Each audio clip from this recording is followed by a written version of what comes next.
Hey, Melanie. Have the weekend off. How exciting. Hey, Julie. Hey, Shirley. Hey, Pamela. Hey, Andrew.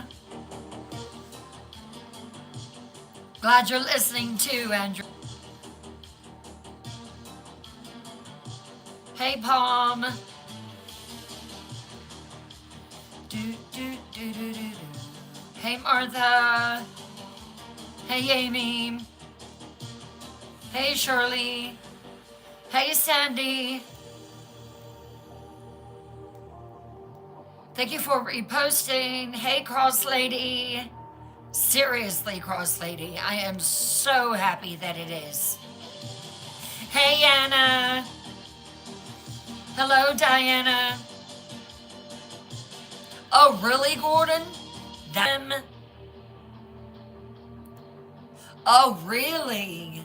Wow. I know that the last owners that were there, they bought it because it was haunted.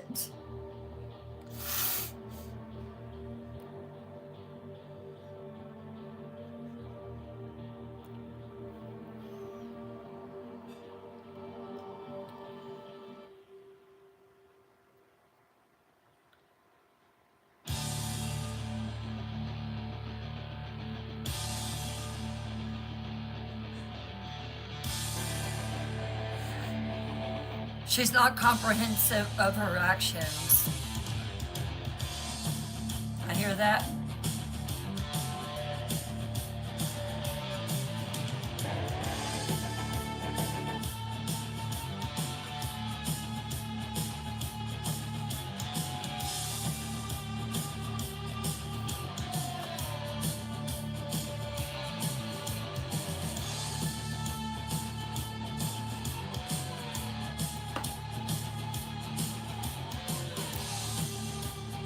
Thank you.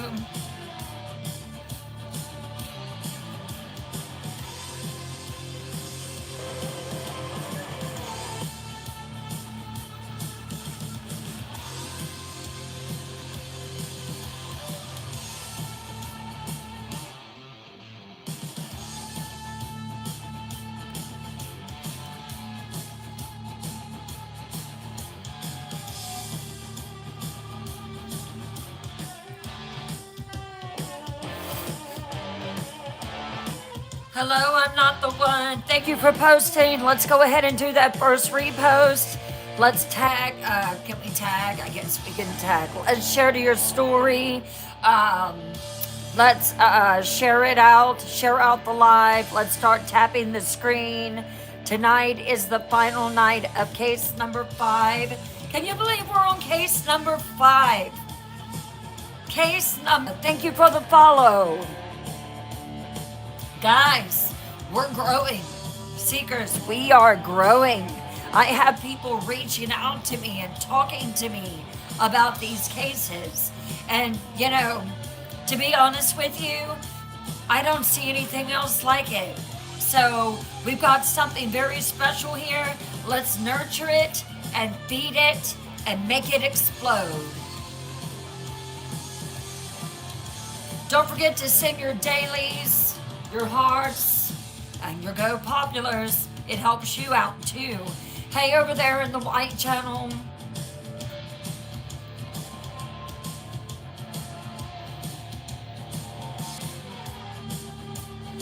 Thank you for putting those stickers in the chat. Love it. Thank you, Palm.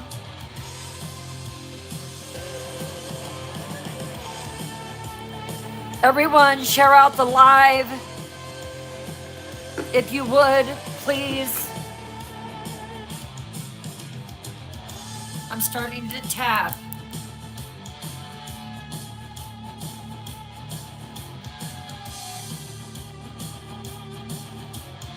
Can you tap with all 5 fingers? You can. I just found it out. I am in my jammies tonight. And just sit back and talk about the Perron haunting.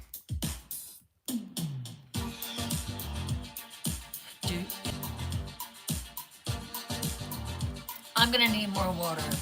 Wait till our next case.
I was like, I just scared myself.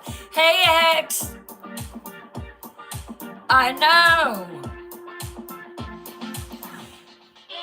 I try to keep my vocal cords, moist. Hey, Anna Ray. Welcome in. Doo-doo. Hello, Rebecca. 4 minutes. Share it to the FYP. Thank you so much. Thank you, thank you, thank you.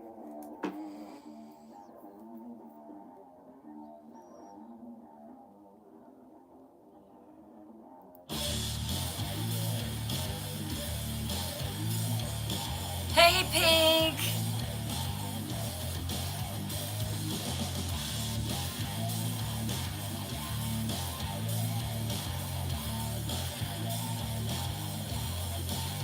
I am good. It is Friday. Need I say more? So I am working on something to completely get rid of this. So just hang tight with me.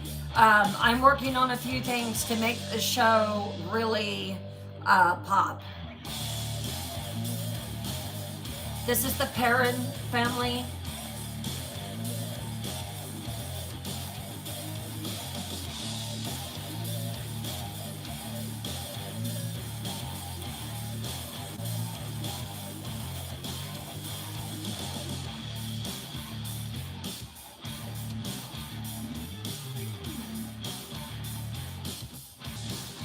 It doesn't want to.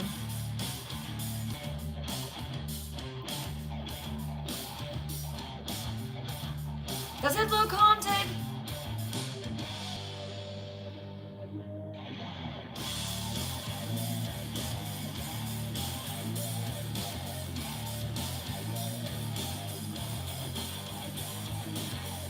This is the room where a lot of stuff happened.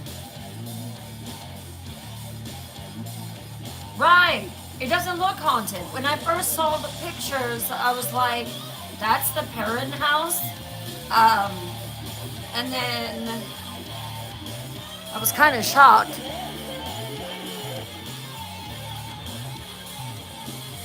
This is Andrea, the oldest sister.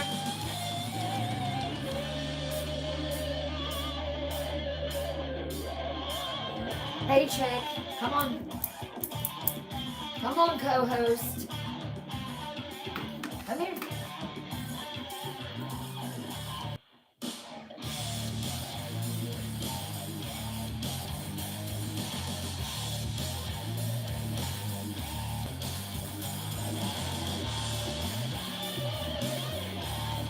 I know.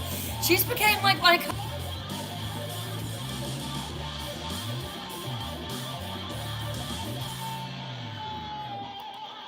But I'm not your cat bed.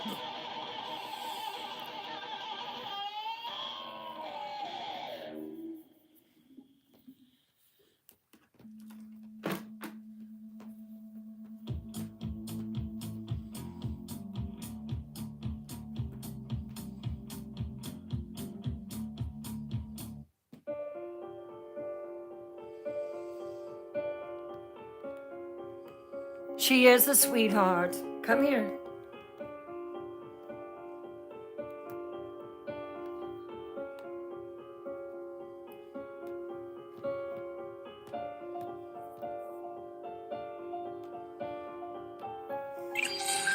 Are you needing to? She is a sweetie. What a goof.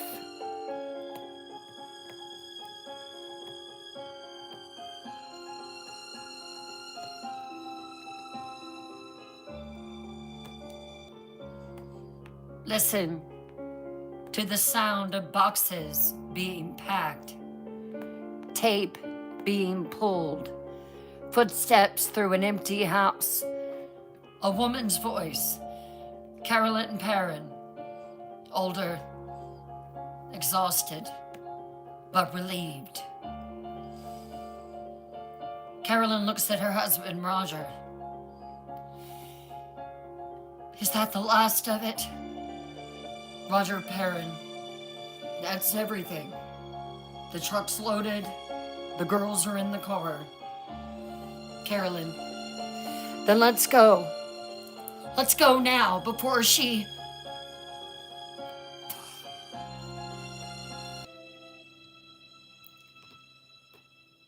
And just as she says that, a door slams upstairs. Both of them freeze. Roger, ignore it. He sees the look of fear across Carolyn's face.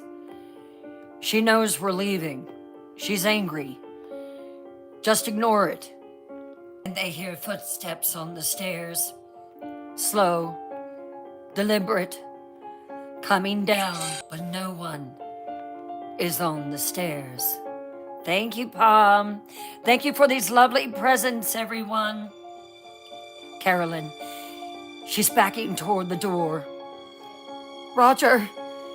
Roger, keep moving. Don't look back. And then, out of nowhere, a voice. Would you stop? What? And then out of nowhere, and furious. You think you can leave? You think you can escape me? Objects start falling from shelves, crashing, slithering, shattering to the floor. Roger, go get in the car, Carolyn! They run. Car doors slam. Engine starts. And then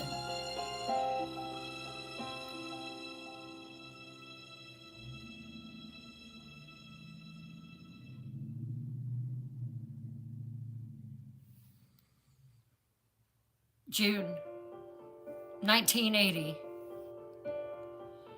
9 years after the Perron family moves in.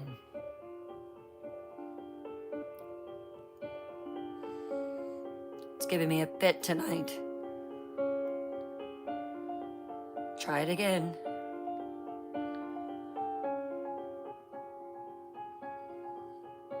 There we go. There we go. The Perron family is finally escaping the old Arnold estate. Find belongings and terrible memories. They don't care. They just need out. As they drive away, all 7 of them feel it. The weight lifting. It will carry the trauma forever. Carolyn will have nightmares for the rest of her life. Roger will wake up at 3 a.m. for decades listening to the sweeping sounds. Remembering his wife levitate 3 feet off the floor, being possessed by Bathsheba. And the house on Round Top Road, it's still there. Still haunted.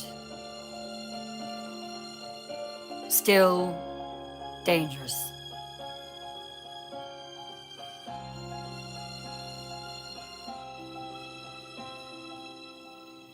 Bathsheba waiting for the next family. Welcome to the final night of our Perron family investigation. I'm Bryn Morgan, a horror author, and I am also a lover fascinated with the paranormal. And that is the reason that I created this stream, because I want us to be able to come together, paranormal lovers, paranormal cases across the world. And we've had some doozies already. And I cannot believe that we are already wrapping up case number 5. This has been a good one. For 2 nights, we've documented one of the most violent, most documented, most terrifying hauntings in American history. Monday was 1971, the first year, meeting the spirits. Bathsheba emerges from the shadows. Wednesday, 1972 to 1974, the escalation, the war, the possession, the church's refusal. Tonight, 1974 to 1980, the final 6 years. That's right, you heard me correctly, 6 more years. How the families survived, how they escaped, and what happened after it. And my final verdict, why I believe every word of this case is true. Let's close this investigation, shall we? This is it, the finale. Final roll call. Drop it in the chat. Have you been here since night 1? Or did you join us on night 2? Or have you been here all 3 nights? If you've been here this whole investigation, thank you. And if you're new, let us know that you're just now jumping in. And what's your location? I'm in South Carolina, and I know that we have seekers from all over the country and the world.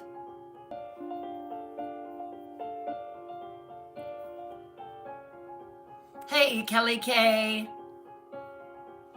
Michigan. Sandy's been here since night 1. Arkansas. Pamela, night 1. Pennsylvania. Anna, 2 nights. Renee, 3 nights. Kim, I was there.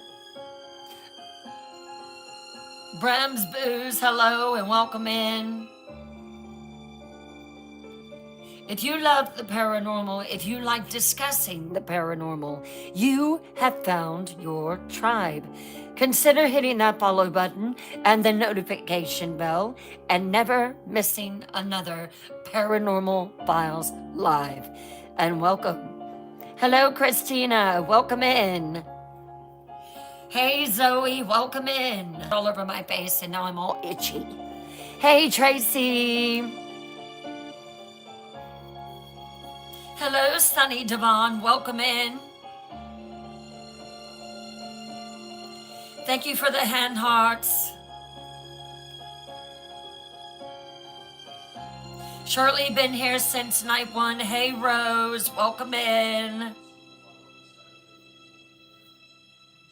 Love you, Julie. Palms in chilly, Minnesota. Rebecca's from Colorado. Rhonda, night 1. It's going to be very cold here in South Carolina, too. For those that are joining tonight, nights 1 and 2, the Perron family, Roger, Carolyn, and 5 daughters, lived in the old Arnold estate in Rhode Island from 1971 to 1980. The house is haunted by multiple spirits, including Bathsheba Sherman, a malevolent spirit who attacks mothers and who made a very interesting claim during the possession. she's unalived before.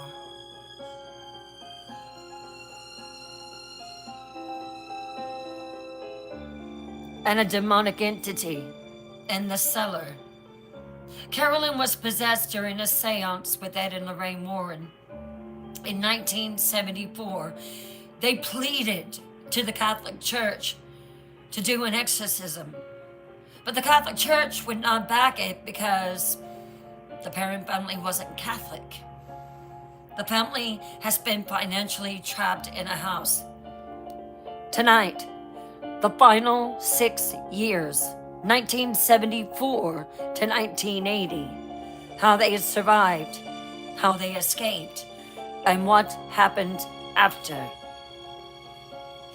After 2 nights of investigation, do you believe that the Perron haunting is real? Drop yes, absolutely real. No, exaggerated. Or if you're unsure about it, say unsure.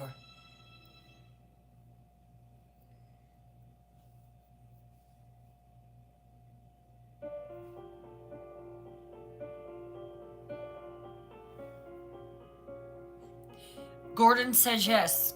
Cross Lady says yes. Diana says yes. Rhonda says yes. Kim says yes. Palm says yes. Absolutely real. X says yes, but exaggerated. Aha! Exotic Girl says yes. Pamela says yes. Shirley says yes. Anna says unsure. Julia says yes. Thank you. Thank you for the heartbeat. Appreciate it, Christine. So most of you are saying yes. One is unsure, and one thinks it's exaggerated. Tonight I'm going to tell you why I believe that it's real. Every detail. Tonight we're uncovering 1974 to 1980. 6 more years in this house. Now, some of it just doesn't make sense to me. I have been racking my brain trying to think why this family in such a violent haunting where the mother is being possessed and the children are being attacked, the mom's being attacked, thrown down the steps, so many different things happening, why they stayed. I would get the hell out. How they developed survival strategies, we'll talk about that tonight. The girls growing up, ages 8 to 17, becoming 14 to 23. Carolyn's continued attacks, the benign spirits becoming familiar, how they finally saved enough money to leave, the escape in June of 1980, what happened to subsequent families who lived there, the house today in 2025, the Conjuring movie versus reality, and my final verdict. This is it. Let's finish the investigation. April 1974, the Warrens leave. The church has refused to help. Can you imagine how bereft and terrified that the Perron family must have felt when Ed and Lorraine Warren leave them? The church wouldn't help them, and they are still there, and not a damn thing has changed. I would be so pissed. The Perron family knows. They're on their own. Ed and Lorraine Warren told them, leave. Leave this house because nothing is going to change here. But they stay because they claim that they do not have enough money to leave. How long Roger estimates that it will take at least 6 more years to save enough money to leave. 6 more years.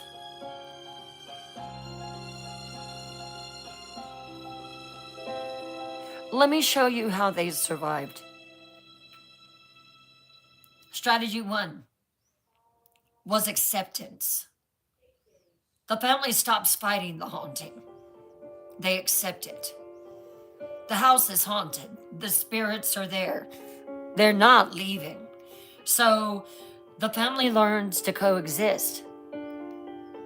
Roger, we can't change it. We can't fix it. So we survive it, family. I mean, that's all that we can do. Strategy 2, the routine. They develop a routine around the haunting. So their daily schedule at 6 a.m. is wake up time. And what do? They check to see how Bathsheba has attacked Carolyn during the night. Can you imagine that being the first thing that you do? You check your mom for attacks? They assess the damage of what Bathsheba destroyed overnight. At this point, she's destroying things. And they clean it up. And then the girls go to school and they escape the house for 8 hours. Roger goes to work and he tries to escape for at least 8 hours, trying to save money, trying to get extra hours at work. And Carolyn is alone. This is still the worst time for her. I can promise you, my butt wouldn't be in that house. 3 p.m., the girls return.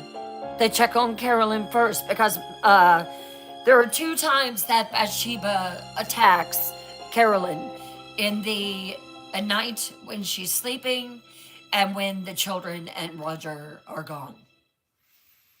They stay together, they do homework together, there is safety in numbers. They avoid the cellar, they avoid the barn, and they avoid the parlor. 6 p.m., Roger returns. They have family dinner, they pretend normalcy, but while they're sitting at the table trying to eat, they hear screaming, doors opening and slamming upstairs, laughing, footsteps, sweeping, all of this going on around them while they're trying to have a normal family dinner. They pretend normalcy. They talk about anything except the haunting. So, how was school today, April? Roger asked as he takes the bite of food. Get out of my house. It was okay, Dad. 9 p.m. Bedtime preparation. You remember at the beginning when the old man who owned the house told the parents, leave every light on? And Roger scoffed. Well, now every light in the house is on. Girls sleep together in one room. Roger and Carolyn take turns watching them. They lock the cellar door even though it will be found open again in the morning. 3 a.m. is the worst time. Everyone is awake. Sweeping sounds begin, predictable as clockwork. All of the watches, all of the clocks stop. Bathsheba is most active then. They wait it out together. Roger lays beside Carolyn as he hears her struggling for breath. Bathsheba's trying to strangle her again. They wait it out together.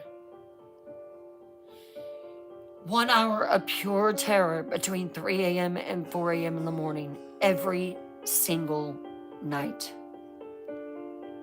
4 a.m. stops. The activity decreases. So they try to sleep between that 2 to 3 hour time frame. And then they start the cycle all over again. Strategy 4. The family identifies which rooms are safer. The safe rooms. The kitchen is the safest during the day. The girl's bedroom upstairs is safe because the soldier protects it. And the front porch, outside the house's influence. The danger rooms. The parlor, Bathsheba's domain, the cellar. Oh, I didn't know you were there. They avoid the cellar because of the demonic entity. The barn, the hanging woman with the crooked neck. The master bedroom, because Bathsheba attacks Carolyn there. Strategy number 5, the benign spirits. The family learns which spirits are harmless and even comforting.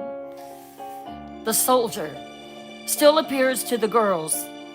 They all decide to name him Mr. Soldier. April is a sensitive, and she talks to him. He stands guard at night in the children's room. They feel safer when he's there. Andrea said this later.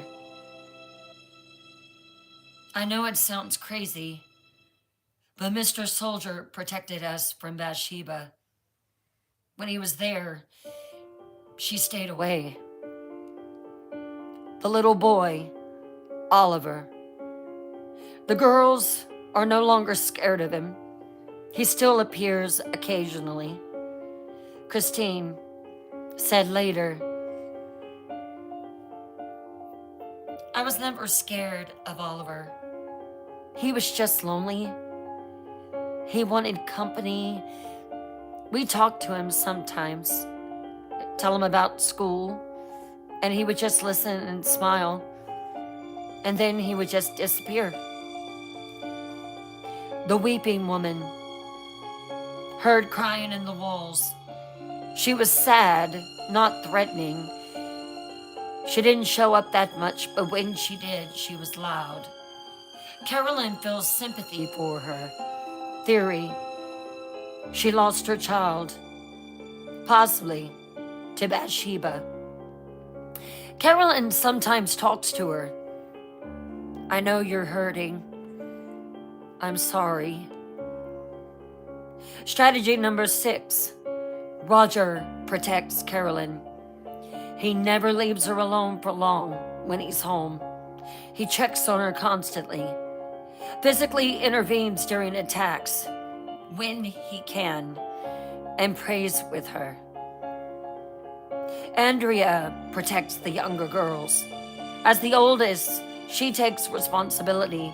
She keeps them together, tells them stories to distract them, shields them when phenomena happens. The girls protect Carolyn. They check on her after school, alert Roger if the attacks are bad, and try their best to keep her spirits up. They protect each other. It's the only way to survive. The family develops survival strategies for living with constant haunting seekers. They accept it, create routines, identify safe spaces. Could you live like this for 6 more years? Drop a yes or no in the chat. Hey, Peanut Butter Booty.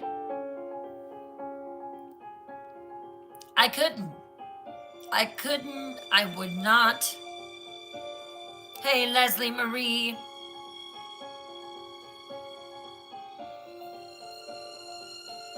Oh, yeah, X. Yep, Bathsheba. She is a nasty ghost.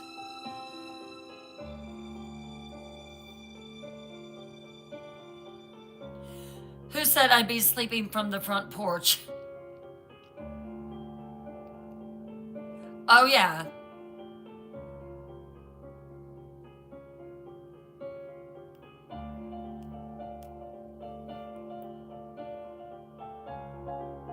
Yeah, that would not be a good way to live.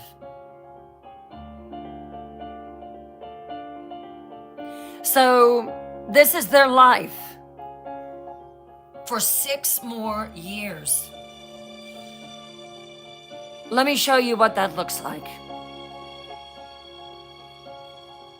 The girls are growing up between 1974 and 1980. They're coming of age in hell. The girls age from children to teenagers to young adults, growing up in the most haunted house in America. Let me show you what that does to a person. Andrea, when she first moved in, was 12. Now she lived in that house from the age of 12 to 21. It's 1974 and she's age 15. She's a high school sophomore. She can't have friends over at the house. She can't talk about what she's living through because she'll be labeled as crazy. She's exhausted. No one gets full sleep. Her grades suffer, and she's isolated. Her experience: she still sees spirits regularly, no longer frightened by most of them. Bathsheba rarely attacks her. She focuses on Carolyn, but she witnesses her mother's attacks daily and feels helpless. Her coping mechanism is she writes everything down. Detailed journals, date, time, phenomena. This becomes her way of processing trauma. Also creates a historical record will later publish as books. 1978, she's age 19. She graduates high school, goes to college, finally escapes the house, feels guilty leaving her family, but needs to get out. Struggles with PTSD, has nightmares, anxiety, and hypervigilance. 1980, she's 21. In college, when family finally leaves the house, has major relief hearing that, but also has suffered so much trauma. Spends years in therapy, eventually writes 3 books documenting everything. House of Darkness, House of Light, published 2011 through 2013. Nancy. These next 6 years, her personality: she becomes very rebellious and very angry, resents her parents for staying, acts out at school, fights with Carolyn and Roger all the time. Her experience: sees shadow figures constantly, doors slam around her. She feels targeted by hostile energy, but not Bathsheba, something else, and refuses to show fear. She's very prideful. Her teenage years: she's so desperate to leave. As soon as she's old enough, in 1979, at age 19, she moves out. She gets her own apartment. She has low contact with family initially. It's just too much trauma for her and takes years to reconcile with them. Christine. She lived in the house from the age of a very young girl to 19. Her personality: she's sensitive, artistic, withdrawn, most visibly damaged by the haunting. Her experience: she walked out to the barn at age 10 and saw a woman hanging from the rafters with a crooked neck. Terrified her, screamed at night when the darkness would come. She's traumatized it. She develops severe anxiety in therapy starting in 1973, but she can't tell the therapist the truth of what she saw. She has nightmares every night and will for the rest of her life. Teenage years: She suffers depression. Eating disorder develops, stress related. Self isolates from everyone. Art becomes her outlet. Drawing, painting. Her art is dark. Themes of death, spirits, fear. Teachers are concerned about her, but won't talk. She moves out at age 18, 1979, cuts contact with the family initially. She needs distance. Takes decades to heal. Cindy, shy, quiet, tries to be invisible, least likely to talk about experiences. Her experience is different. Gentle touches from a woman, someone stroking her hair, sees the sweeping woman, feels watched constantly, sleeps with the lights on, always. Her teenage years, another child that struggles socially, too different from her peers, called weird. Can't date. She's very pretty, but she's too scared to bring anyone to the house. She's clingy with April. They're the closest. She wants normalcy. She craves it, but can't have it. And she's angry at her father and mother for staying. She goes to college in 1980, same year that the family leaves. She is relieved to be gone, but carries severe trauma. She has a very close relationship with April. They protect each other. April, she was 5 years old when they moved in this house. She's still the most sensitive, but also strangely calm about it. She accepts the spirits as part of life. She still sees spirits clearly. She talks to Mr. Soldier and Oliver regularly. She says they're her friends. She was never attacked by Bathsheba. The other girls were. Seems to have a connection that the others don't. She's well adjusted, considering, less traumatized than her sisters. Says, I was never scared. Mr. Soldier was always there, standing right outside my door. And Oliver was nice. It was just Bathsheba who was mean, and she left me alone. Teachers note that she's very imaginative and talks about her invisible friends. Family knows they're not imaginary. She stays until the family leaves. She goes to high school afterward, maintains belief in the spirits, says she misses Mr. Soldier and Oliver. They were the good ones. I hope they're okay. Can you believe the trauma? Can you imagine the trauma that these 5 girls experienced in these 9 years? 5 daughters growing up in constant terror. Andrea documents everything. Nancy rebels. Christine is traumatized by her attacks. Cindy tries to hide.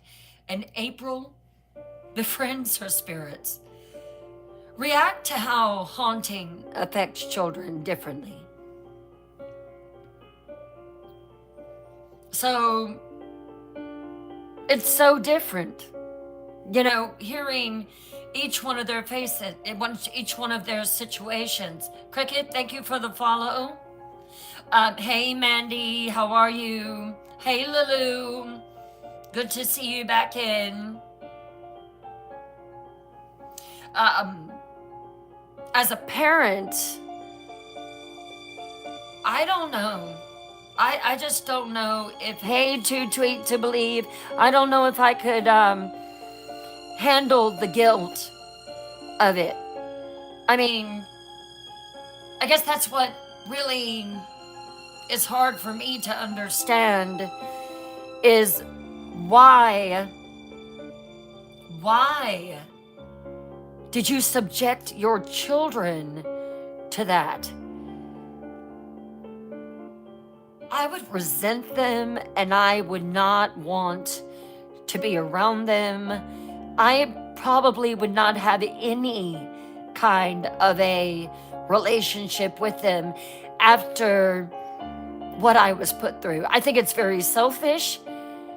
They could have survived somehow, in some way.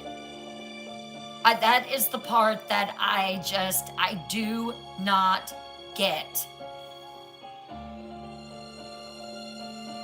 I don't understand that. So, same house, same phenomena, but each girl processes it differently. And April, she's just as easy breezy. She, liked it. She liked Mr. Soldier. She liked Oliver. No one bothered her. Good for you. But your other four sisters are absolutely traumatized. I mean, can you imagine? I don't know. Hey, not Nicole. Some of these daughters are broken by it. Some of them are never going to be the same. Some of them are never going to be able to have a relationship. Some grow stronger, some accept it, but some don't. Trauma affects everyone differently. So the girls grow up one by one and they leave. By 1980, this house is emptying. But Carolyn and Roger are still there. This is okay. This is my thing. If you have someone, a spirit, an entity that is pushing you down the stairs, strangling you, stabbing you, possessing you, the list just goes on and on and on. Why in the hell are you staying?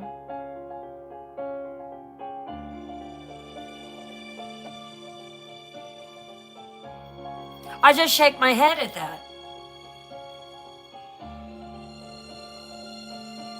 Why would you stay?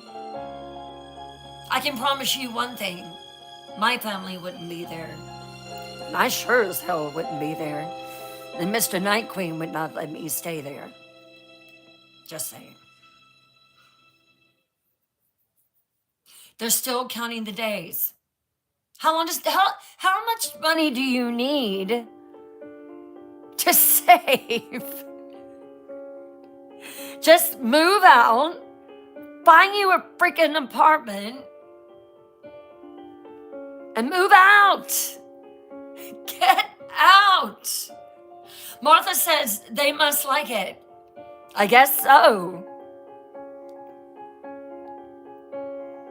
While the girls grow up and eventually leave, Carolyn endures. I don't understand it. 6 more years of attacks, daily, relentless. Let me document what Carolyn experiences in those final 6 years. Between 1974 to 1975, physical attacks. Maybe she went insane while she was there. Maybe she just went insane and, she's like, to hell with it. I've already got scars on my face and my hands and my arms. I mean, I don't know. Scratches that now are started out as scratches, but now after repeatedly being scratched are permanent scars covering her arms, her legs, her back, pushes downstairs into walls, multiple injuries, hair pulling, She has bald patches visible on her head. Bruises are constant, bites appearing on her shoulders, her arms. Possession attempts. After the 1974 seance, Bathsheba tries to possess Carolyn regularly. Um, Lost time that Carolyn cannot account for, personality changes. Family can now tell when Bathsheba is in. Uh, Roger learns to recognize it. That's not Carolyn. Get out of my wife. Carolyn fights it, mentally resists, prays, refuses to give in. She's never fully possessed again after 1974, but Bathsheba keeps trying. Her health deterioration.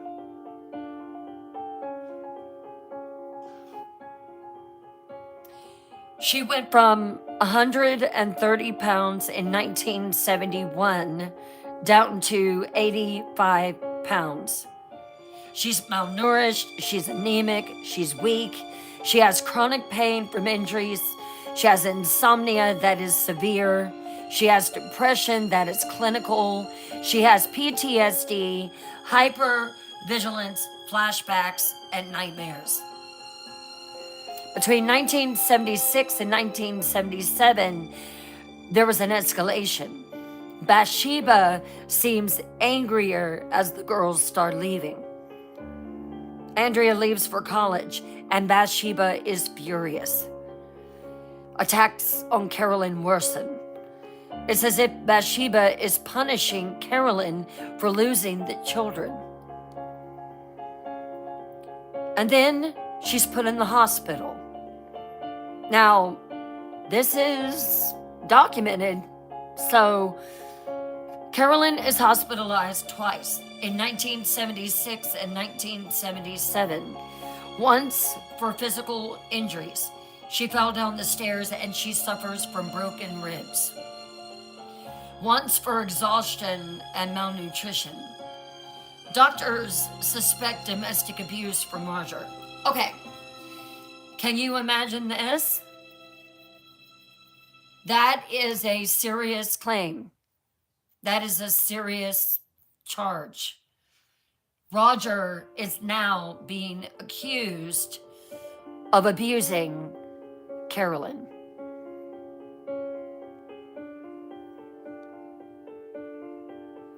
And Carolyn cannot tell them the truth about Roger. Why? Because she knows she'll be institutionalized.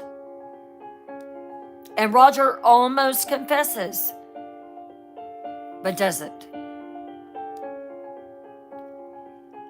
I didn't know this, but Carolyn had considered unaliving herself several times.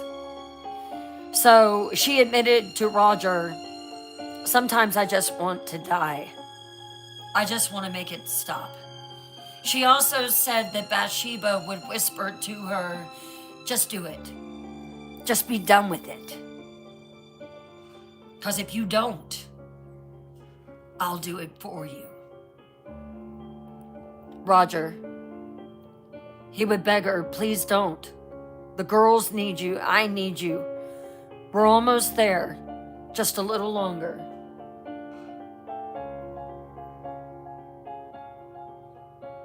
And Carolyn asked Roger, how much longer? I don't know if I can survive this. I have got cat hair all over my face. 1978 to 1980. The final years. By 1978, most of the girls have left. It's just Carolyn, Roger, and their youngest, April.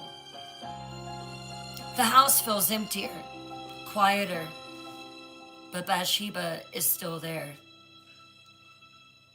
Roger's determination, works overtime, extra shifts, extra jobs, saving every penny. By 1979, he has enough for a down payment on a new house. Roger, how much did you need for a down payment, boo?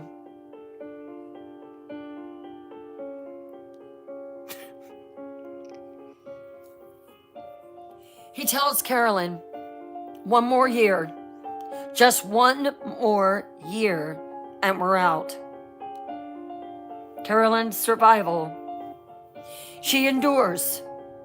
She fights Bathsheba every single day. She refuses to give in. She refuses to let Bathsheba win. She survives out of spite. I won't let her have my house. I will not let her win. Seekers. Carolyn endures 6 more years of torture. Physical attacks, possession attempts, hospitalization, suicide ideation, but she survives. Carolyn Perron is one of the strongest people I think that I've ever investigated so far. What do you think? What do you think about Carolyn Perron?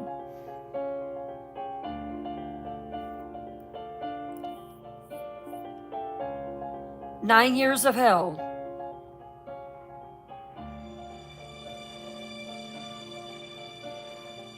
Tigger says strong as hell. Pink says I'd say my life would be a joke. Sandy says very subservient. Anna says very strong. Too Tweet to Believe says I couldn't do it. Kim says she's got a strong spirit about her. Yeah, she definitely is. June 1980. The final day. Roger has saved enough. He's found a new house. Closing is scheduled. They're leaving. Roger tells her the night before, we're leaving everything. Furniture, dishes, everything. I want nothing in this house. Just take our clothes and personal items. I don't want anything from this house in our new home. Nothing. Not one stick of furniture. Carolyn, I don't care about the furniture either, Roger. I just want out. April. She's age 14. Should I say goodbye to Mr. Soldier and Oliver? Carolyn. If you want to, honey. April. She goes up to her room and she's talking. Mr. Soldier, Oliver, we're leaving.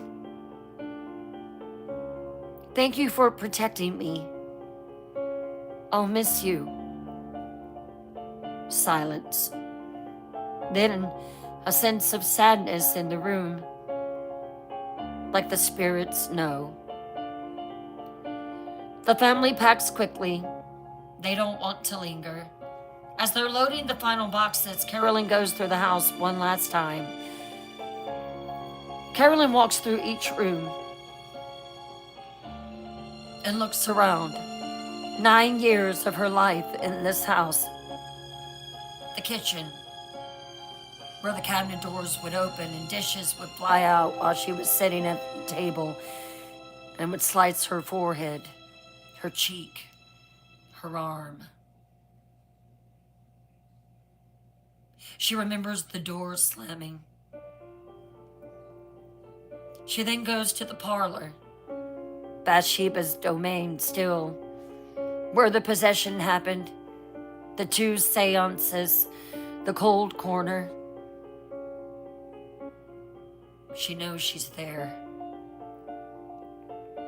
The master bedroom, where she was strangled, scratched, terrorized every night for 9 years.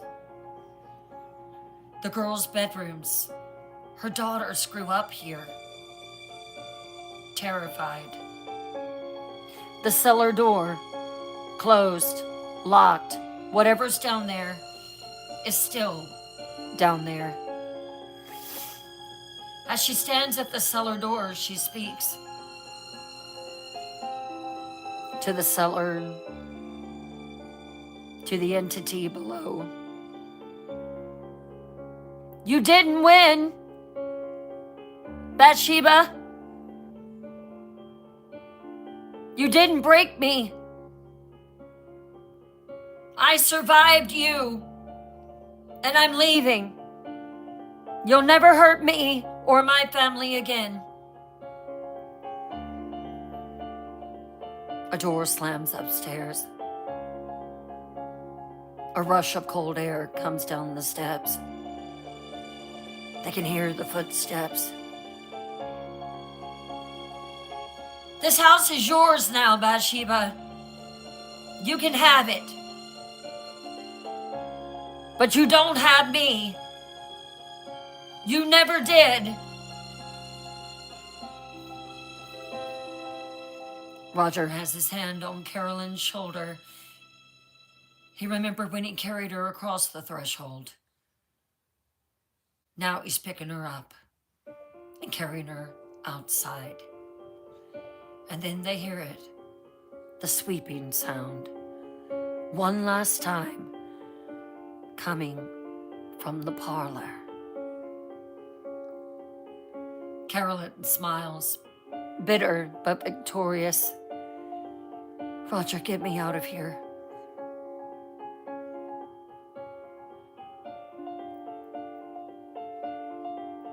The family gets in the car. Roger starts the engine, and they pull away from 534 Eaton Street, and the house seems to react. I imagine inside that all the doors slam all at once. Every door in the house, windows rattle. From the parlor window, Carolyn looks back and sees her. For just a moment, Bathsheba, standing in the window, watching them leave. Her face twisted in rage. April looks back too. Mom, she's there, in the window. Carolyn, I know, honey. Don't look at her. Just look forward. Roger is driving faster now. We're never coming back, April. Carolyn whispers under her breath. Never. They drive away, down Round Top Road, away from Harrisville, and as they reach the edge of town, all of them feel it in the car. The weight lifting. The oppression releasing. Freedom. Roger's driving, the windows are down. It's a beautiful spring day. And Carolyn cries, sobs, breaks down, crying and saying over and over, it's over. Oh my God, it's over. Roger grabs her hand. It's over, baby. June 1980. After 9 years, the Perron family escapes. They will never return to that house. Never drive past it, never speak of it in detail for decades. They're free. But the trauma, that will stay with them forever. Seekers, after 9 years, they finally escape. Drop your reaction to their freedom.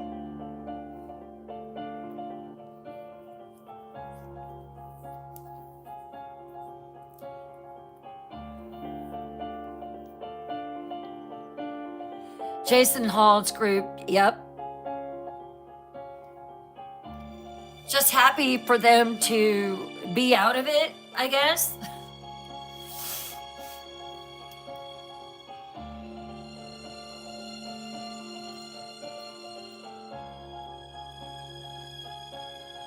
Right, I would,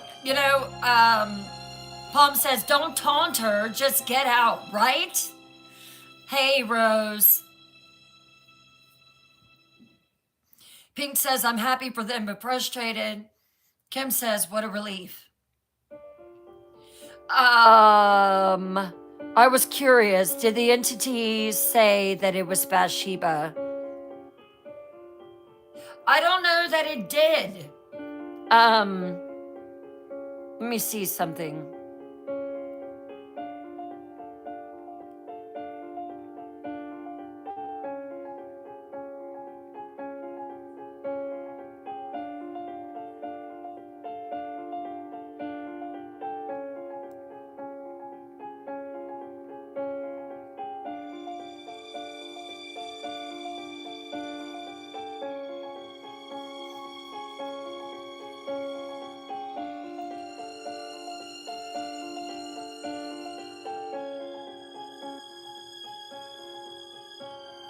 No, she never did. It was the mediums, the psychics, and everything that said that she was Bathsheba.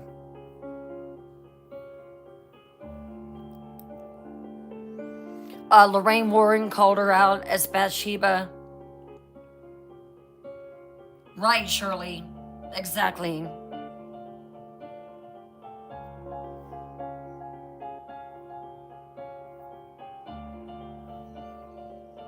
So, everyone that has been there that is a psychic medium or what have you has named her Bathsheba.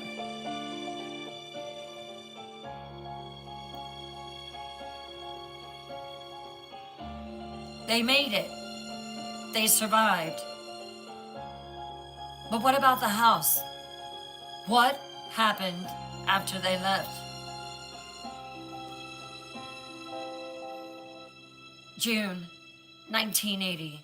The Perrons are gone, but the house remains, and Bathsheba remains. Let me tell you what happened to the subsequent families after intermission. Let's take 10 minutes, and when we come back, we will continue our riveting investigation of the Perron family haunting.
Good crowd tonight.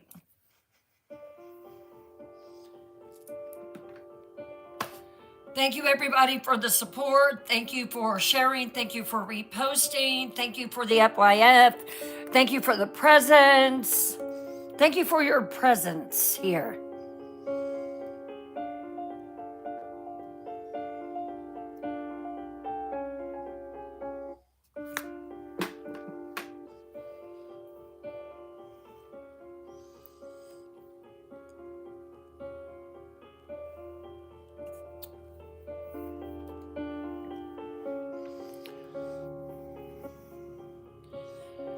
There are people that actually do. Can you believe it? Hey, Caffeine Nadine.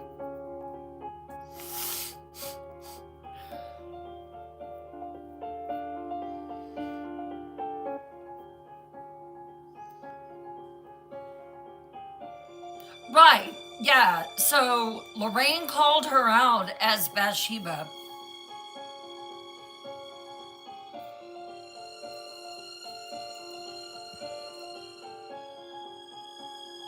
Yeah, it sounds like a really big mess.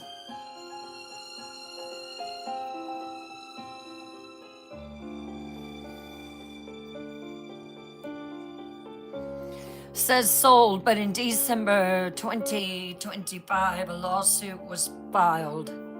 Yeah, big mess, huge.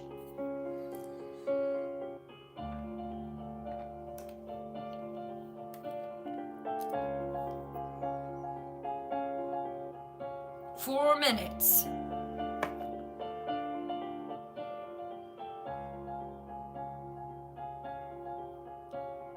So, has anyone watched the documentary that is on HBO? Was it HBO or was it Prime? I don't know.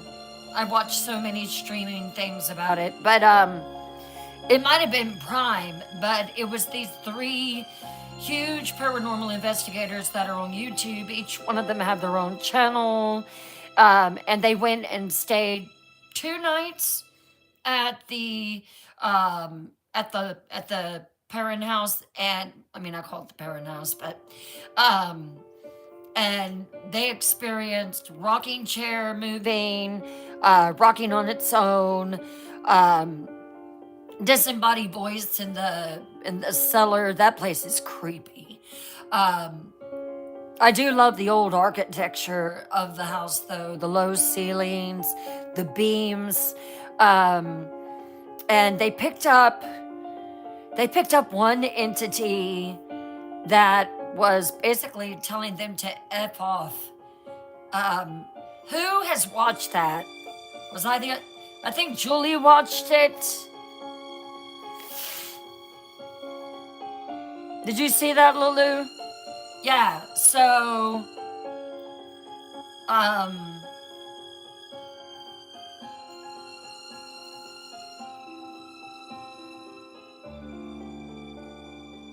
yeah, there's so many conflicting things about that. I'm just like, You watched it, X? Okay. Oh, I'm pretty sure that's where it is. And it's a long documentary. It's like over 2 hours, but, you know.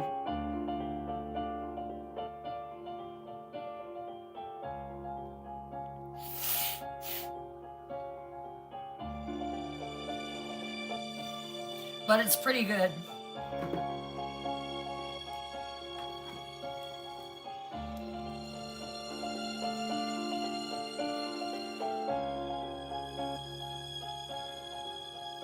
We have about 1 minute left, so grab your crackers, chocolate, sandwich, hot chocolate, coffee, tea, wine. Hello, lady. Hello. Hey, little girl. You made mommy's face itch all night. Yes, you did. You're so cute. You're irresistible.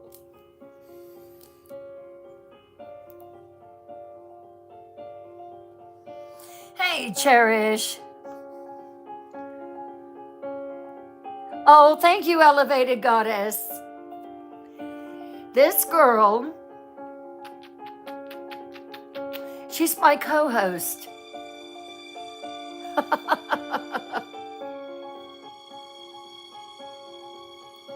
She looks sleepy, don't you? Yes. She is a mess. Thank you. Oh, I love parrots. I want one so bad. Citrine, stop. Sit. Stop. Stop it. Oh.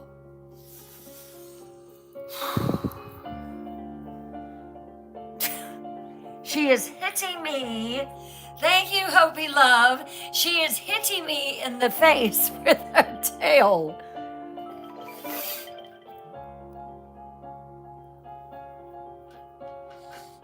Oh, too sweet to believe. They are absolutely beautiful. What are you doing?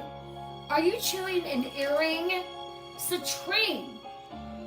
Girl. No, ma'am. She had one of these in her mouth. These are my Crimson Queen earrings. You know, I have heard about those doves. Thank you, exotic girl. Thank you. She is a mess. She had one of my earrings in her mouth. Do you want me to pierce your ears? Oh my goodness. Oh my goodness.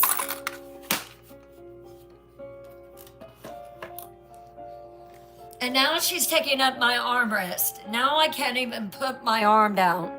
That is not comfortable.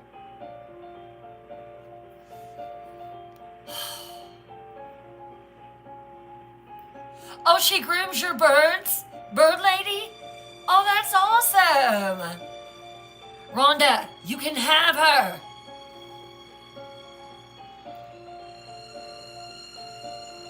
Cat being a cat, absolutely. Yes, but an earring. Thank you, Leslie, for the hand heart. All right, let's get back in. Let me tell you what happened to subsequent families. 1980 to 1987, the next family, who they were. But first, my name is Bryn Morgan, and I am a horror author, and I am also a lover of the paranormal. And I just noticed that I have more eyeliner on this side than I do on this one. And you know what? I don't care. I'm fine with that. I am not perfect, and I don't pretend to be. But I do love the paranormal. And tonight we are investigating the Perron haunting, and now we're getting ready to go into the remaining families that live there. Will their experiences be the same, I wonder?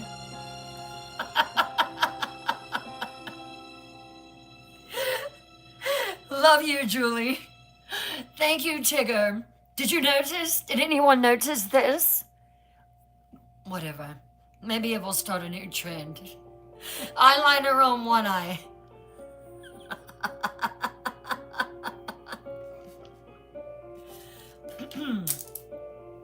What are you doing?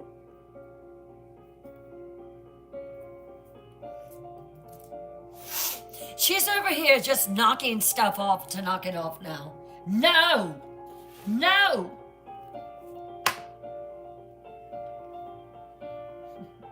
Sit there. There's nothing for you to bother.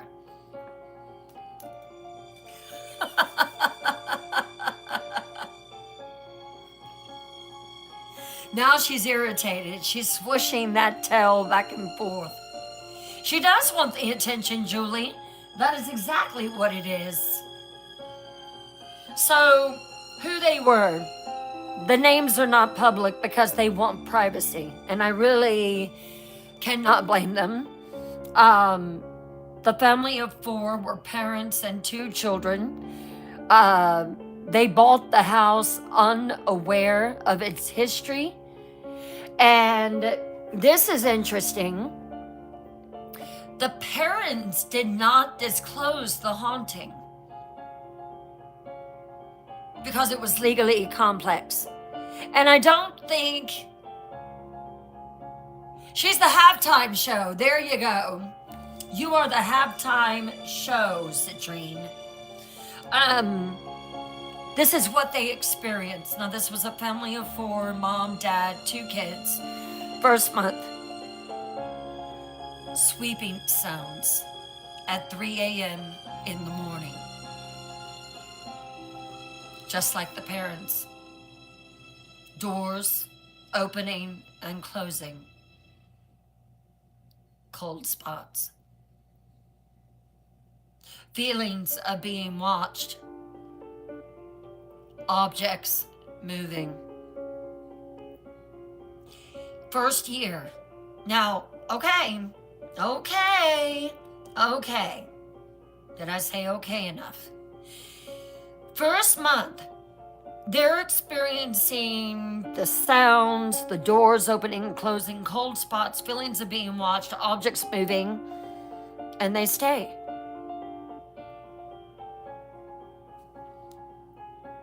First year, mother experiences attacks, scratches, pushes, just like Carolyn. Right! Yes, Kim! They stay!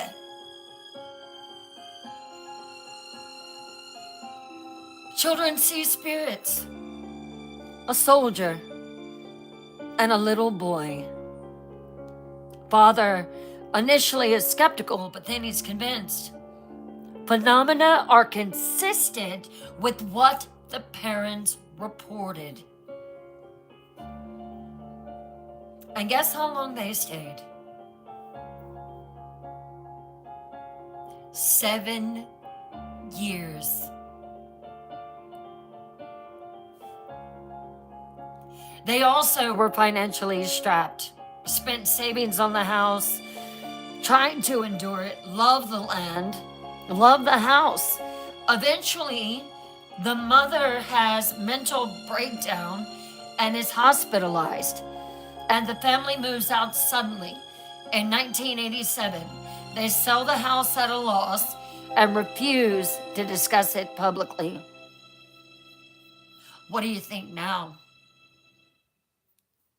What do you think now about the parents? Right, Palm?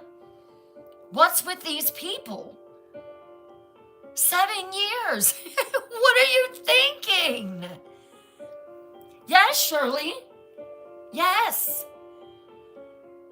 Seriously, holy crap, seriously, yeah. 2 Tweet to Believe says no. Really? Anna says, that's just crazy. Kim says, wow, really? Oh my God. Yeah.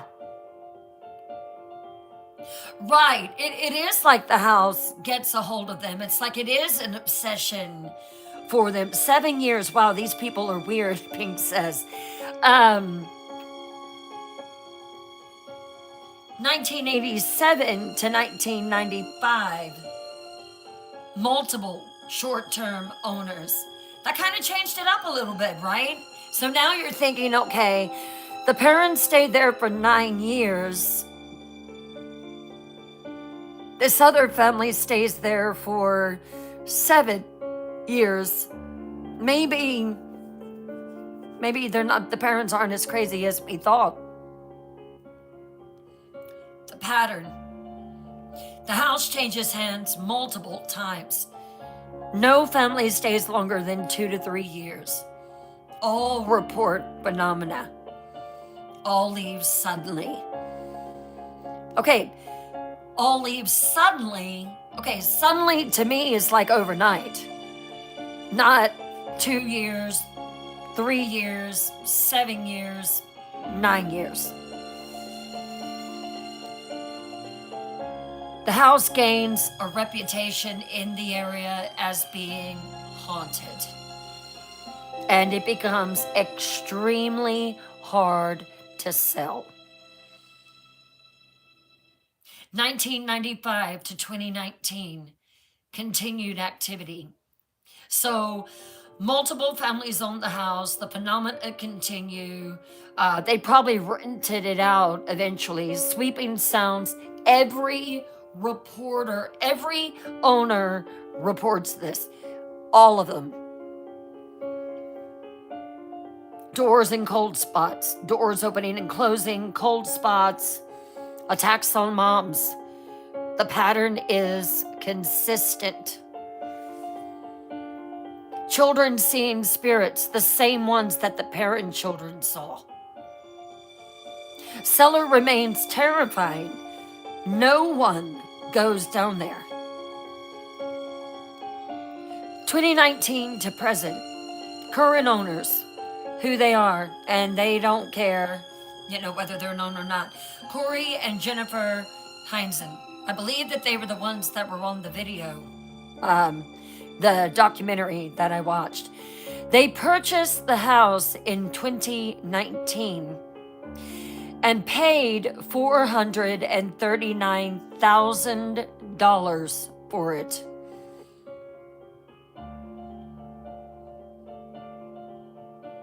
Oh, this one's a lot worse than the Amityville house. Oh, yeah. Now, the thing about this family, they're aware of the history. They bought it because it was haunted. They saw the Conjuring movie and they wanted to experience it firsthand. What? They wanted to experience it firsthand. So what they do? Well, they live in the house full time. Now, I know that it's probably, now they're asking 1.2 million. I don't know if there's a buyer yet. I have no idea. I've read so many different things. That's the reason I was like, if it's brought up, we'll discuss it, we'll talk about it, but I don't know. X just said something about a lawsuit. So, so they live in the house full time. They capitalize on the fact that it's haunted. They offer paranormal tours. They rent it out for overnight investigations and document phenomena on social media. And they embrace the haunting. They don't try to fight it. This is what they report from 2019 to current. Sweeping sounds happening at 3 a.m. Doors still open and close.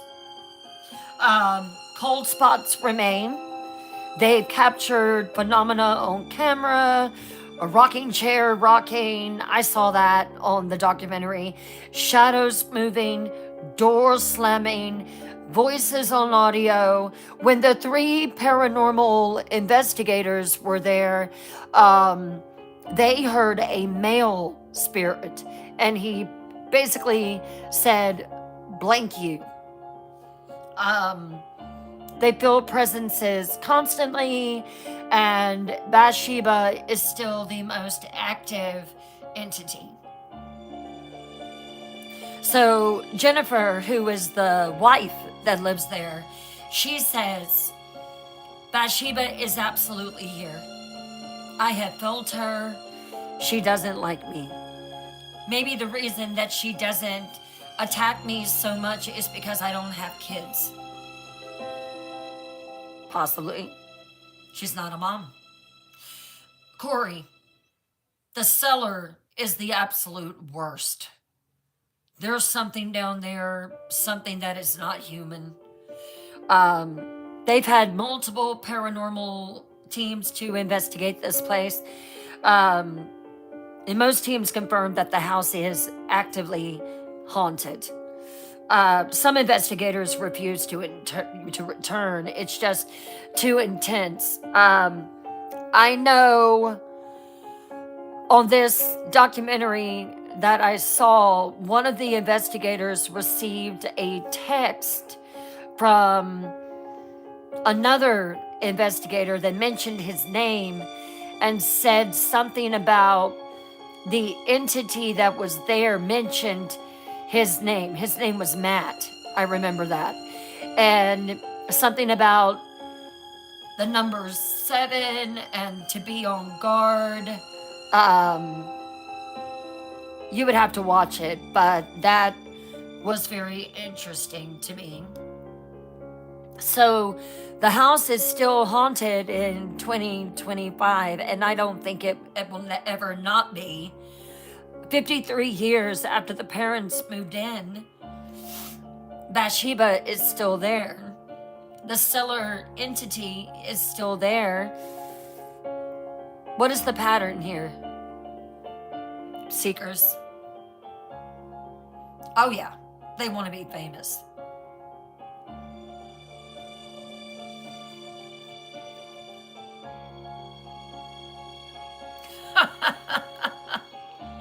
Rhode Island cross lady.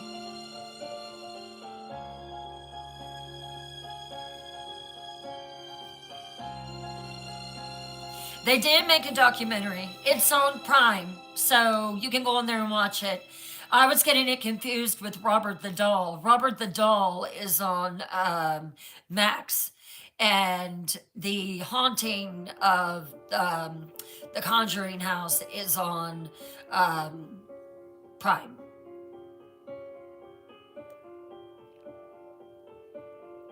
Cherish says I wouldn't go near that place.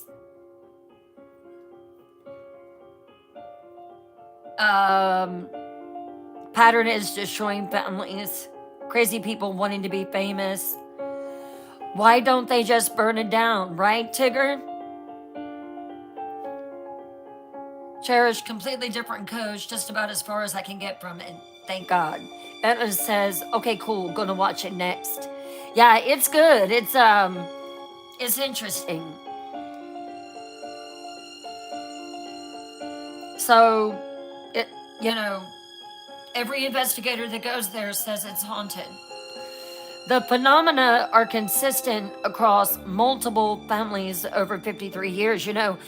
When I first started it, I was like, why would the parents stay there for as long as they did? But then you hear these other families that stood it out, and, they were there for years too. So,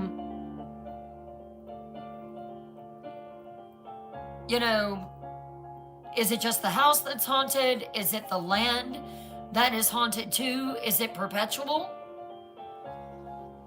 The phenomena are consistent. Same reports, same entities, same phenomena, same patterns. This isn't folklore that grew up with time. This is documented, ongoing activity. Well, aren't you cute?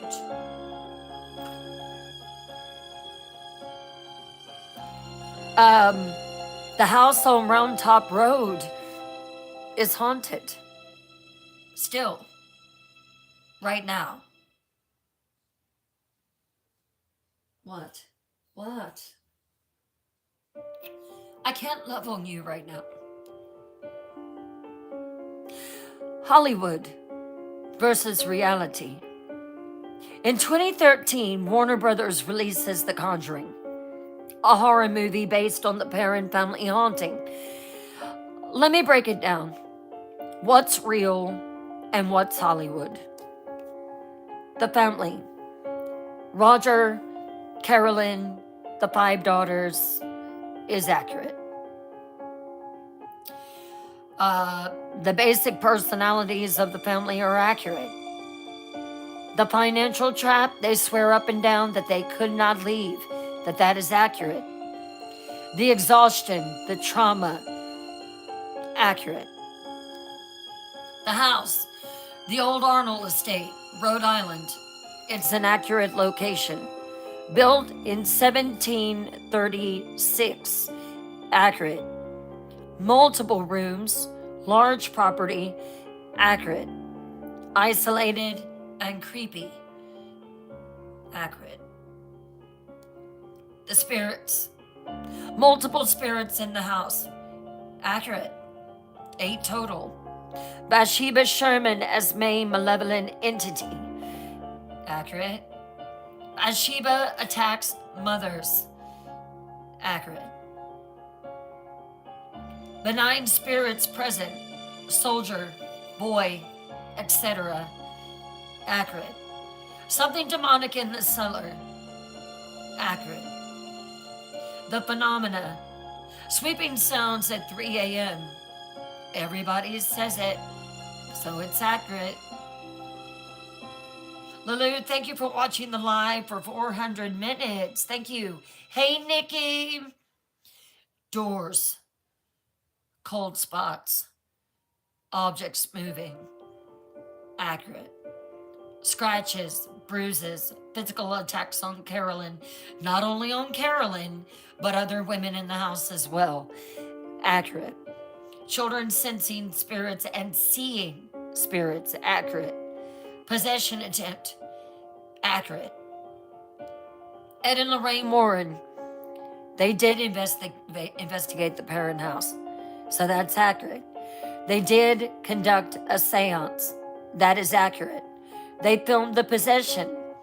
Accurate. Tried to get church involved. Accurate. The possession.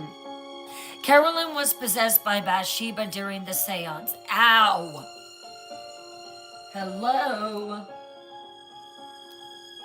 This cat. Witnessed by multiple people. Accurate. Filmed. Accurate. What the movie changes. The timeline. Movie compresses 9 years into a few weeks. That's not true.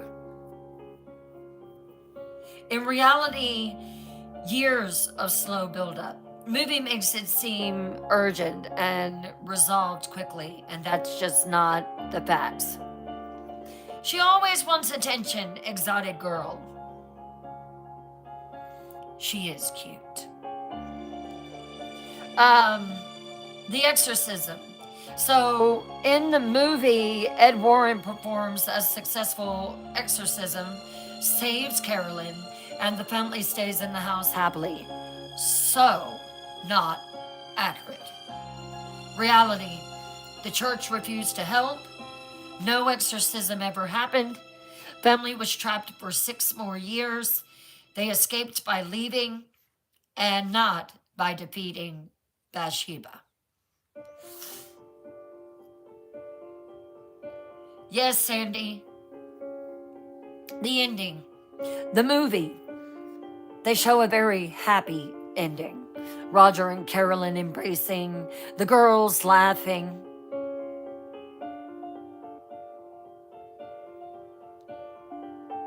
The family is safe in their home. Reality, no happy ending. Bathsheba is not defeated. Family fled, forever traumatized, and the house is still haunted to this day. The resolution. Movies suggest that the Warrens saved the family. Reality, the Warrens documented it but could not help because the church refused. The family saved themselves by enduring and eventually leaving the house. Some spirits combined and emitted. Movie simplifies to Bathsheba plus cellar demon. Reality is that there were 8 distinct entities. Most were benign, most were not malevolent. Only Bathsheba and the demon. Movie omits the soldier. Doesn't even talk about it. The one that's protective, Oliver, the child spirit, the weeping woman, etc. They do not talk about it in the movie. Bathsheba's backstory. Movie adds details for dramatic effect. Reality is darker and more ambiguous. Andrea Perron's reaction. Andrea, the oldest daughter who documented everything, has spoken about the movie. She said, "The movie captures the terror of what me and my family went through. But it compasses 9 years into days. We did not have a happy ending. We didn't defeat Bathsheba. We survived her.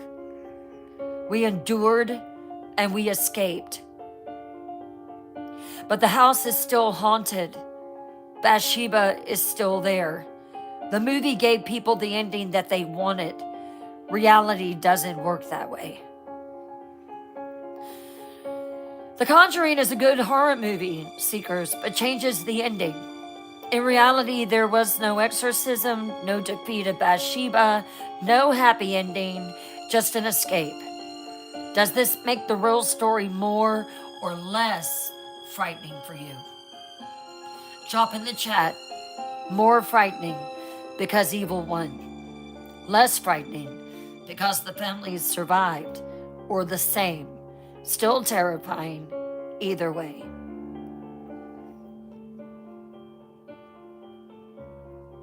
The family lived in Florida afterwards. Oh, cool.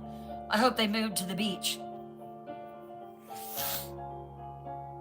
There's a weeping lady. I thought there was a little boy in the Conjuring movie.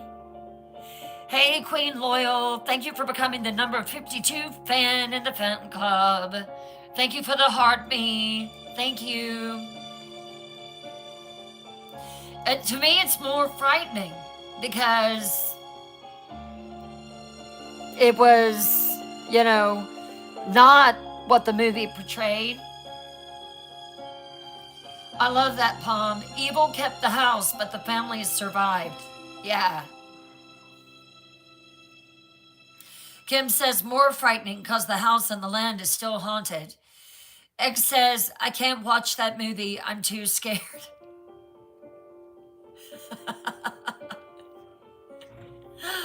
Hopi Love says, yes, there was the youngest. Saw the boy and the weeping lady was just in it. I thought the little boy was like, they were playing Marco Polo, which is a very terrifying game to me. But they were playing Marco Polo. Remember that? Am I getting movies mixed up? I've watched so many, but I thought that it was something about the girls were upstairs and were playing Marco Polo with a ghost. Clarify that for me, so I don't think I'm losing my mind. So most of you are saying more frightening, and I definitely agree. Yes, you're right. Yeah, the first movie. Have you watched the last one? I highly recommend it. Scary, terrifying. No one could have played Ed and Lorraine Warren better than the actors. I thought the daughter was brilliant. I don't know what her name is, but I thought she was brilliant. Right, to tweet to believe I will not play Marco. No. Darwin Moore, thank you for the follow. They play clap and seek. Right. It's creepy, okay? It's creepy as hell. And, but that last movie, the actors look so close to the people. They really do. That last movie was really good. And it's about the Smurl haunting. And we're going to be covering that very, very soon. The real story is scarier because evil doesn't lose. Bathsheba isn't defeated. She's still there, and she's still waiting for the next family. And that is the true horror. So what happened to the Perron family after they left? Well, Roger Perron lived until the age of 75. He lived to 2006. He died of natural causes, never returned to that house, never fully recovered from the trauma. He never suffered direct attacks, but everything that he saw Carolyn go through and his daughters, it traumatized him. He woke at 3 a.m. every night for the rest of his life, listening for the sweeping. He supported Andrea in writing the books. Said before he died, we survived. And that's all that matters. Carolyn Perron lived until 2019, age 88. She too died of natural causes. She carried physical and psychological scars forever: PTSD, nightmares, anxiety for the rest of her life, panic attacks. But also, she showed incredible strength and resilience. Said in interviews, I fought Bathsheba for 9 years. She did not break me, and I'm proud of that. Attended some of the Conjuring premieres. Before she died, said, I forgive Bathsheba. I don't forgive her. But Carolyn did, and said that she hoped that she found peace. The daughters. Andrea published 3-book series, The House of Darkness and The House of Light, between 2011 and 2013.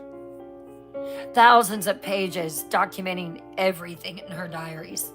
Became a speaker and an author. Advocates for paranormal research. Says, this is my life's work. Telling the truth about what happened. One of the things that I really love about the documentary, even though the 3 investigators are there, they have Andrea Perron in there too, and not in the house, but she's talking about it. She's going back and telling about the experiences. Still believes every moment of it was real. Nancy, Christine, and Cindy. They're more private about their experiences because they too suffered trauma at the hands of Bathsheba. They all carried trauma, all required therapy. Some took decades to speak publicly. All confirm Andrea's account is accurate. April. Of course, she is most at peace with the experience. Says she misses Mr. Soldier and Oliver, the benign spirits. Believed that, and still does, that she had a special connection. She's less traumatized than her sisters. In fact, she says, not all spirits are bad. Some protect us. The family's relationship. After leaving, the family remained pretty close, but now they have found themselves again. They're bonded by shared trauma, supported each other through healing. Initially, didn't talk about it publicly because it was just too painful. Eventually, in the 2000s and 2010, started sharing their story. Participated in The Conjuring, consulted on the movie, and were grateful to the Warrens for believing them, and grateful for Andrea for documenting it. Because if she hadn't, none of this would be. None of them have ever returned to the house. So the Perron family survived. They carried trauma forever, but they healed and they stayed close, and eventually they shared their story. Let's drop a heart for the strength and survival of this family.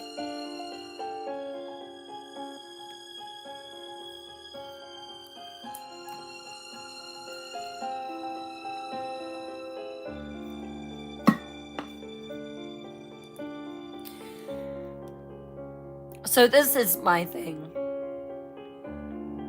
After 3 nights of investigating the Perron family haunting and experiencing and examining, well, I didn't experience it, but after examining 9 years of documented phenomena, after reading thousands of pages of Andrea's books and studying the Warren files, after seeing the evidence, here's my final verdict. To be honest with you, I thought it was all made up.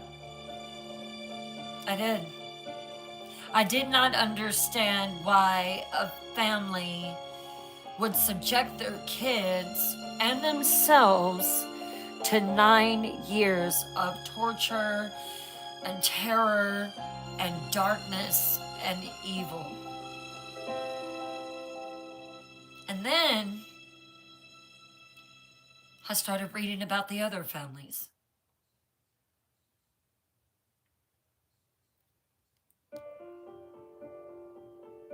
And that changed my mind because they all experienced the same. So, I believe that that house is haunted as hell.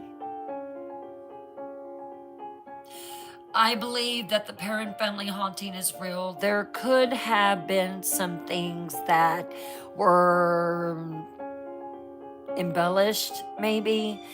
I don't know. I mean, I can't say, I wasn't, hey, bird lady. I didn't experience it.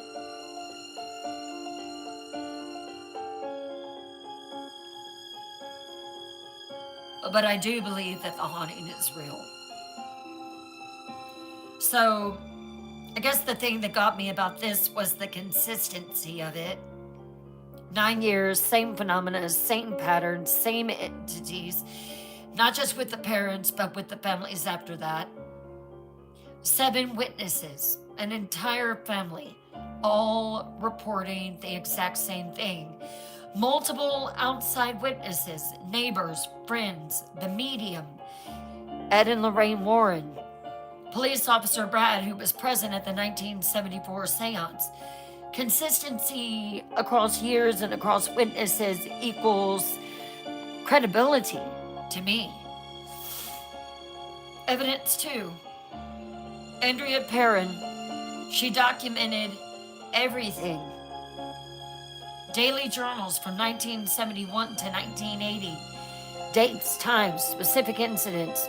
She published 3 books, which doesn't make me believe that it was a haunting, but she had thousands of pages of details corroborated by her sisters, corroborated by parents before they died. This isn't a story of lore. I think the movie embellished, and I think that, some things were made up. This is contemporary documentation. Ed and Lorraine Warren photographed anomalies, recorded voices on the EVP, filmed the possession with an 8mm film, documented everything for the church, submitted evidence to Catholic Church. Church confirmed it was definitely real, but refused to help because family wasn't Catholic. Is it still like that today? Professional investigators with decades of experience have said this is one of the worst cases that we have ever encountered. This house is haunted. So, like Amityville, the Lutzes, they fabricated the story and really hurt the paranormal community with their lies. And they profited from it. They profited from books. Their lawyer lied. The movie was completely fabricated. The parents had no motive to fabricate. They didn't profit from the house. They bought it in 1971, left in 1980, and didn't speak publicly about it until the 2000s. They were embarrassed by it. They feared that people were going to label them as crazy. They suffered enormously, physical, psychological, financial damage. They wanted to hide it. They didn't want to publicize it.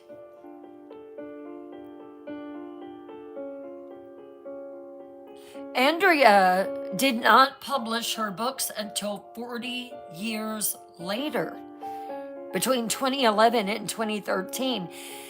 If this were a hoax for profit, why wait 40 years? Is the house still haunted? This is the most compelling evidence. This house has been continuously haunted for 53 years, and even before that. Multiple families, multiple owners, same phenomena, same entities. The current owners from 2019 to present report the same things that the Perrons reported in 1971. And that woman, Bathsheba, she's still there. The cellar entity is still there. The sweeping sounds still happen. Hey, just followed you. If it were a hoax, I would think that it would have been exposed by now. One family lying? Possible. 5 families over 53 years all lying? Impossible. Thing is, you can't fake trauma. Carolyn's scars are physical. Carolyn's PTSD is documented. Medical records, the daughter's trauma, all required therapy. Roger waking at 3 a.m. for the rest of his life. Real trauma equals real experiences. This isn't folklore. Bathsheba Sherman was a real person. Let's go back over that real quick. Born in 1812. Married Judson Sherman in 1844. Lived on the property. Accused of murder. A documented trial. Died in 1885. She hung herself. Buried in a nearby cemetery. The graveyard and the gravestone still exist. The historical records match the haunting. She was real, and her grave is still vandalized to this day. People still fear her. The phenomena follows patterns seen in other legitimate hauntings. The 3 a.m. activity, common in hauntings. Attacks on mothers, specifically Bathsheba's pattern. Children more sensitive, common. Demonic, I saw my first entity when I was 9, almost 10. Demonic entities, amplifying spirits, documented in other cases. I've watched so many documentaries and shows about that. Possession patterns match documented possessions. This isn't random. This follows established paranormal patterns. My conclusion: the Perron family lived in a genuinely haunted house from 1971 to 1980. The house was and is inhabited by multiple spirits. Was some of it embellished? Again, maybe, maybe not. A demonic entity in the cellar, inhuman, feeding Bathsheba's power. Lorraine Warren said that. Multiple benign spirits, soldier boy, weeping woman, and others. Carolyn Perron was genuinely attacked for 9 years. This is one of the most well-documented, credible, compelling cases in paranormal history. So, that is my thoughts. But after 3 nights, do you believe the Perron haunting is real? Drop it in the chat. Yes, completely real. Mostly real. Some exaggeration. Partially real. Some truth, some fiction. No, fabricated or misinterpreted, or unsure.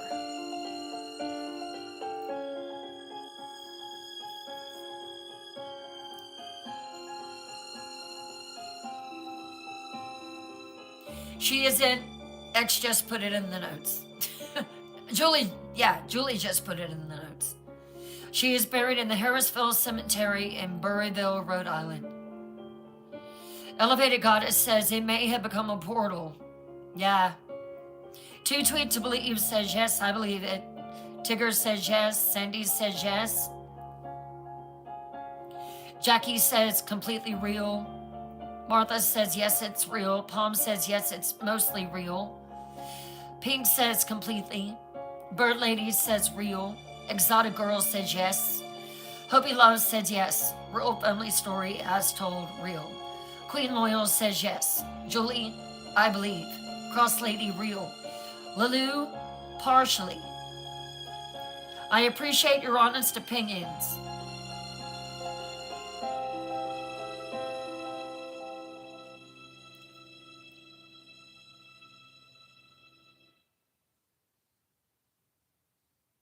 This is one of those cases where the evidence is so overwhelming that skepticism requires more faith than belief. To dismiss this case, you have to believe that 7 people lied consistently for 9 years, that there was multiple outside witnesses that lied. The Warrens fabricated the evidence. 5 subsequent families all experienced the same delusion. The current owners are lying, and 53 years of consistent phenomena is all coincidence. That's harder to believe than the paranormal explanation. 3 nights, 9 years of history, 7 survivors, 1 house. The Perron family haunting is complete.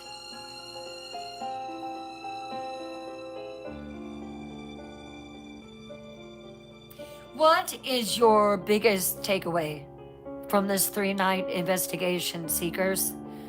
What will you remember about it? Drop it in the chat.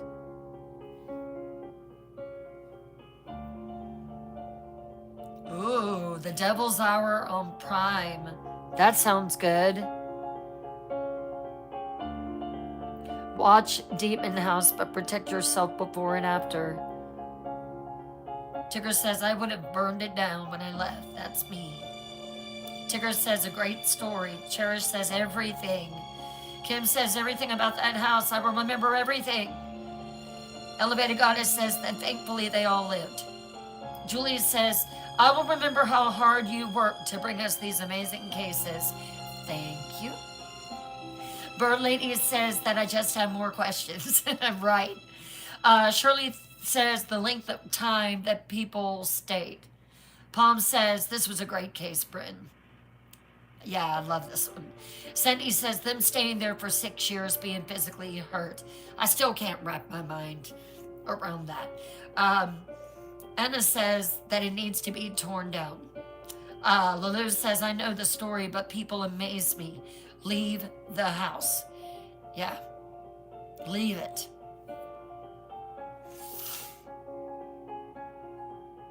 So, lesson learned. Lesson 1. Some places are genuinely dangerous. The Arnold Estate is one of them. You're welcome, Anna. Lesson 2. Survival takes incredible strength. The parents showed that strength every day for 9 years. Wait until you hear about the Smurl haunting. Lesson 3. Not all hauntings have happy endings. Sometimes you just escape, and that is the victory. Lesson 4. Trauma is real whether the cause is paranormal or not. The parents carried scars forever. Lesson 5. Family is everything. They survived because they had each other. Lesson 6. Some spirits are benign and nothing to be afraid of. The soldier protected the girls. Oliver kept them company. Not all spirits are evil. Lesson 7. But some are. And what a doozy that they had to deal with. Bathsheba is genuinely malevolent. This cellar entity is genuinely demonic. Lesson 8. Documentation matters. Andrea's journals created a historical record that cannot be dismissed. Lesson 9. You can't always fight evil. Sometimes you just have to survive it. Lesson 10. The paranormal is real. In this case, is real. If the Perron family could give you one piece of advice about living in a haunted house, what do you think it would be? Here's what they actually said in an interview. Carolyn, Trust your instincts. If a place feels wrong, it is wrong. Leave. I knew from the moment we drove up on that property that it was wrong. But I did not want to disappoint my husband or my daughters. Roger, don't ignore the signs. We saw the signs the first night. We should have left then. Andrea, document everything. Write it down, because years later you'll need to remember and you'll need proof. April, not all spirits are bad. Some are protectors. Learn the difference. Ask them questions. All of them. If you can leave, leave. Don't be financially trapped like we were. Nothing is worth your safety. Thank you for investigating with me these 3 nights, my beautiful seekers. This has been one of the most comprehensive, most documented, most emotional cases that we've covered. Drop a house if this case will stay with you. A candle for the Perron family's survival. And do you believe now? Or a heart for Carolyn, Roger, Andrea, Nancy, Christine, Cindy, and April.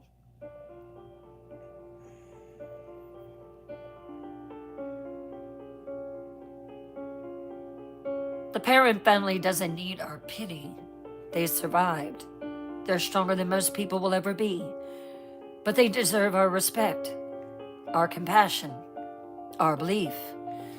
They told the truth. They documented it. They shared it. And because of them, we know the paranormal is real. I already knew, but now I know it's even more real. Houses can be haunted. I've lived in 3. Spirits can be malevolent, and demons do exist. But survival is possible. Endurance is possible. Escape is possible. Parents proved it. The house on Round Top Road is still there on a quiet street in Harrisville, Rhode Island. You can visit it. The current owner offers tours. But if you go, be respectful. Follow the rules. Don't provoke Bathsheba. You can go and stay the night. Just be careful, because Bathsheba is still there. Still watching. Still waiting. Still possessive of her house. Still waiting for the next family to move in. And the seller entity, still down there. Still inhuman. Still malevolent. The parents escaped. But the evil remains. Case closed. This is Bryn Morgan, closing the Perron family investigation. Thank you, seekers, for 3 nights, for staying with me, and for believing. And to the parents, wherever you are, thank you for your courage, thank you for your truth, and thank you for surviving. We honor you.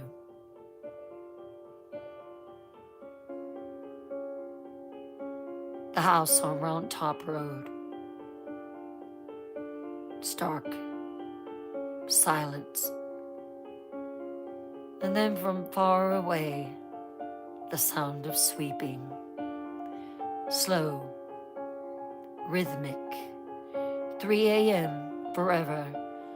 A woman's voice, old and hateful. This is my house. Always.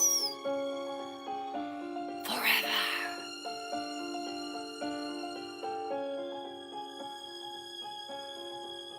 See you for the next case, Monday night.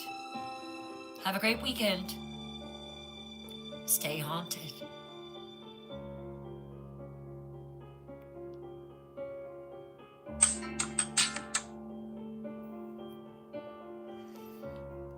Goodbye, seekers over there on the White Channel. Love you all.